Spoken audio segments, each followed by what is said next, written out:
Okay, so today we're going to do a real quick review on a new grounding rod that I picked up for my above ground pull over here. And as you can see the sky above me, we just got a really bad lightning storm last night. Again, it's just another reason why I really want to get this grounding rod installed. So let's jump in and let me show you what you got to do. Okay, so we're over here on the back side of my pool. So again, the pool is a little bit dirty right now because again, the pump is not working because of the storm and the power outage we had, but I at least wanted to show you what I got done so far today. So in this kit, you're gonna get a 4-foot tall grounding rod. Okay, I've already pounded it into the ground. So again, this is the only section of the grounding rod left out of the ground. And then it has this bracket right here that's held between these two little nubs right here. So again, when it comes to the grounding rod, there's really not much to it. You just pound it into the ground right next to your filter box. Now, the next thing you need to do is install your grounding plate, which is pretty simple if you have a filter mouth like this.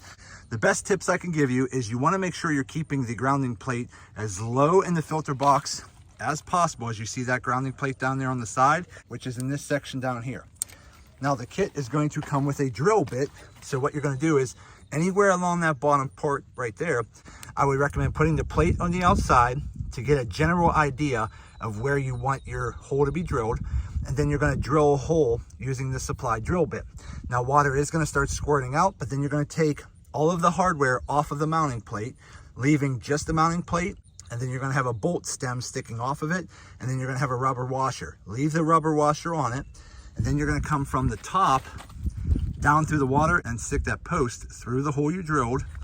And then you're going to put a washer, a lock washer, and then a nut on the outside. And that's going to compress the rubber washer on the inside and stop anything from leaking.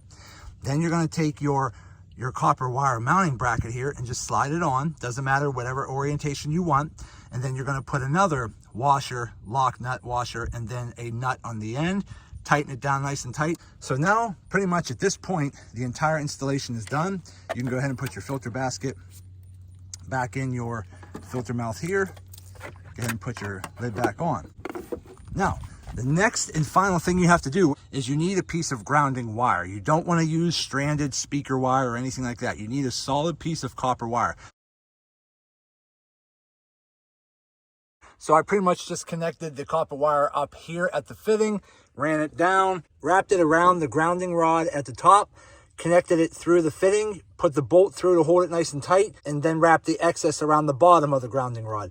So now we are a lot more protected from any kind of electrical surge if lightning would happen to strike the pole, or we would have some type of electrical surge through the breaker box over here. But either way, if lightning would happen to hit the pole, it'll travel through the water, through the filter box, down into the grounding plate, out to the copper wire, and down to the grounding rod that's about 3.5 feet in the earth. So my overall impressions of this grounding kit, I'm going to go ahead and give it a thumbs up and give it a go.